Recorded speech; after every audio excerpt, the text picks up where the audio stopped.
Movie reviews presenting 1000 words. इस कहानी में जैक नाम के एक आदमी को दिखाया जाता है जिसके घर में उसका सामान इधर उधर टूटा पड़ा है।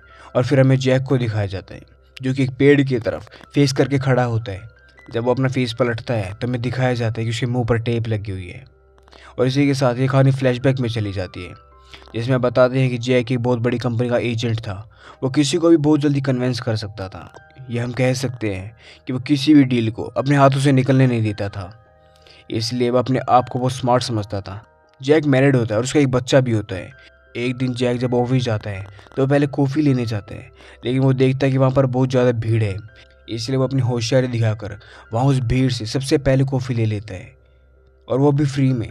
दरअसल जैक वहाँ झूठ बोल देता है कि उसकी वाइफ प्रेग्नेंट है और उसे जल्दी हॉस्पिटल जाना है। जैक जब पार्किंग में जाता है तो उसे एक आदमी मिलता है जो पार्किंग संभालता था। यह आदमी जैक से रिक्वेस्ट करता है कि वो उसकी बुक पढ़ ले, लेकिन जैक उसकी तरफ ध्यान नहीं देता। जैक जिस कंपनी में काम करता था उस कंपनी का काम किताबों को पब्लिश करना था।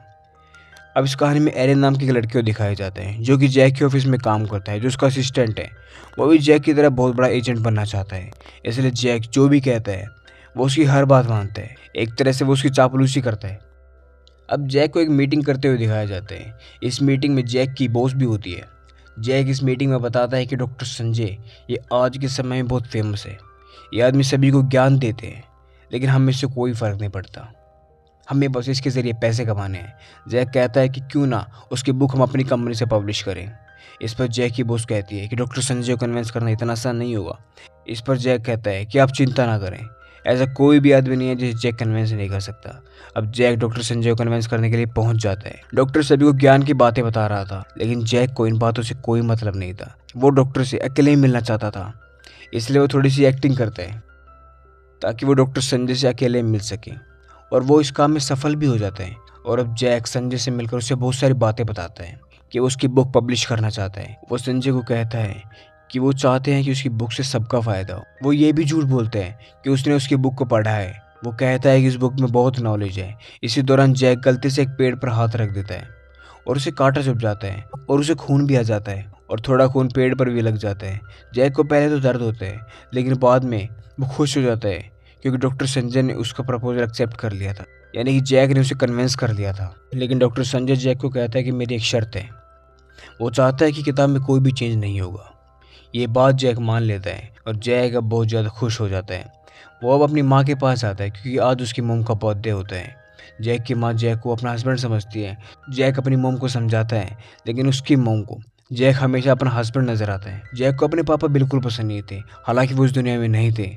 अब जैक शाम को घर जाता है तो उसकी वाइफ कहती है कि वैसे तो ये घर बहुत अच्छा है, लेकिन वो ऐसी जगह रहना चाहती है जहाँ उनके बच्चे एक दूसरे के साथ खेल सके। लेकिन जैक अपनी वाइफ की बात नहीं मानता क्योंकि उसे ये घर बहुत पसंद होता है। यहाँ का वातावरण उसे बहुत अच्छा लगता है।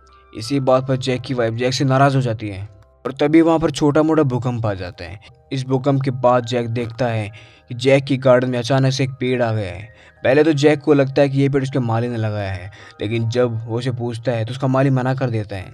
वो कहता है कि उसने इस पेड़ को नहीं लगाया। जैक को पहले तो समझ नहीं आता कि ये क्या हो रहा है, ये पेड़ यहाँ पर कैसे आया, लेकिन बाद में उसको याद आता है कि वही पेड़ है। इस पेड़ पर संजय के घर उसे कांटा लगा था।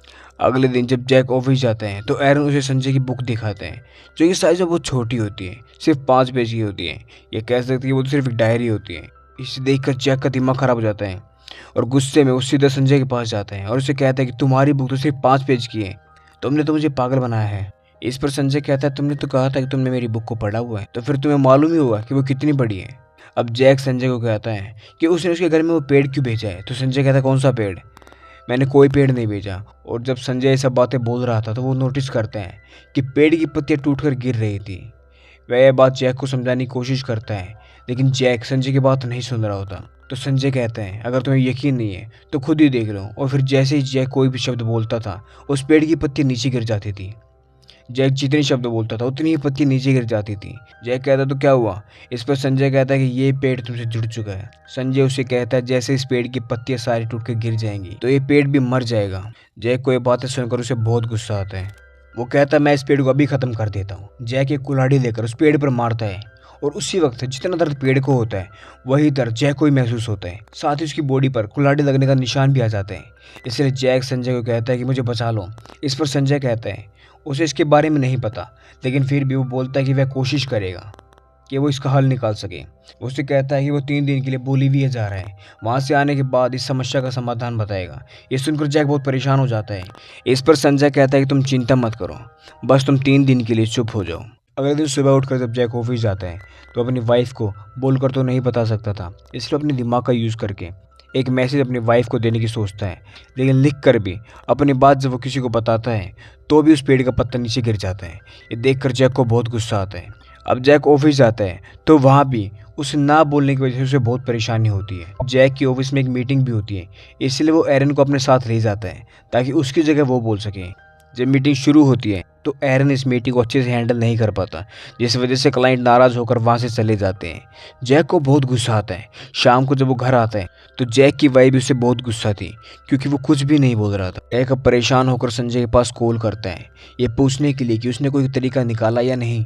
तो संजय कहता है सब्र रखो। इसलिए जैक अब खुद को संभालते हुए इस माहौल में डलने की कोशिश करता है। दूसरी तरफ जैक की वाइफ को समझ नहीं आ रहा था। इस पर उसकी फ्रेंड उसे कहती है कि शायद तुम्हारा रिश्ता बहुत कमज़ोर हो गया है, तो मुझे स्ट्रॉन्ग करना चाहिए। इसलिए जैक की वाइफ बहुत सुंदर तैयार होकर उसके सामने आती है, उसे खुश करने की कोशिश करती है, लेकिन तब भी जैक को कोई फ़र्क नहीं पड़ता, वो कुछ भी नहीं बोलता। इसलिए जैक की वाइफ उससे नाराज़ हो जाती है। अगले दिन जैक की एक और मीटिंग होती है। जब जैक ये मीटिंग अटेंड करने जाता है, पीछे से जैक का माली उस पेड़ पर एक नशीली दवाई छिड़क देता है और जिसका नशा जैक पर भी हो जाता है, जिसकी वजह से जैक उल्टी सीधी हरकतें करना शुरू कर देता है। जैक एक स्टिक उठाकर अपनी लेडी बॉस की नाक में डाल देता है और उससे लेडी बॉस को बहुत गुस्सा आता है और वो जैक को नौकरी से निकाल देती है। जैक बहुत परेशान हो जाता है, लेकिन फाइनली वो एरन को समझाता है कि वो बोल नहीं सकता, लेकिन एरन उसकी बात नहीं मानता। इसलिए जैक एक डायग्राम बनाकर उसे समझाने की कोशिश करता है, लेकिन एरन फिर भी नहीं समझ पाता। तो जैक उसे समझाता है कि मैं कुछ भी बोलता हूँ तो इस पेड़ की पत्तियाँ नीचे गिर जाती हैं। इस पर एरन कहता है कि शायद एक तरह का श्राप है, शायद तुम्हें अच्छे काम करने चाहिए तो तुम इस श्राप से आज़ाद हो सकते हो। ये सुनकर जैक अच्छे काम करने शुरू कर देता है, लेकिन ये अच्छे काम जैक अपने फ़ायदे के लिए कर रहा होता है, इसलिए इसका कोई असर नहीं होता। फिर जैक को पता चलता है कि संजय वापस आ गया है, इसलिए वो सीधा उसके पास मिलने के लिए चला जाता है और संजय से इस प्रॉब्लम का सोल्यूशन मांगता है, लेकिन संजय कहता है उसके पास इसका कोई सोल्यूशन नहीं है। ये बात सुनकर जैक बौखला जाता है, उसे बहुत गुस्सा आता है। संजय उसे समझाने की कोशिश करता है, वो उसे शांत होने के लिए कहता है।